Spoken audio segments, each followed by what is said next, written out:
সুন্দরবনে এসে হরিণের সাথে দেখা পেলাম।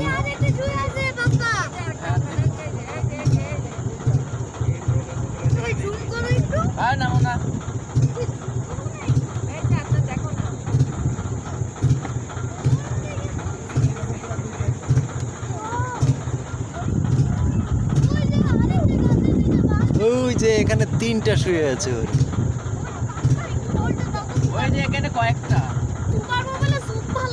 এখানে 3টা হরিণ শুয়ে আছে।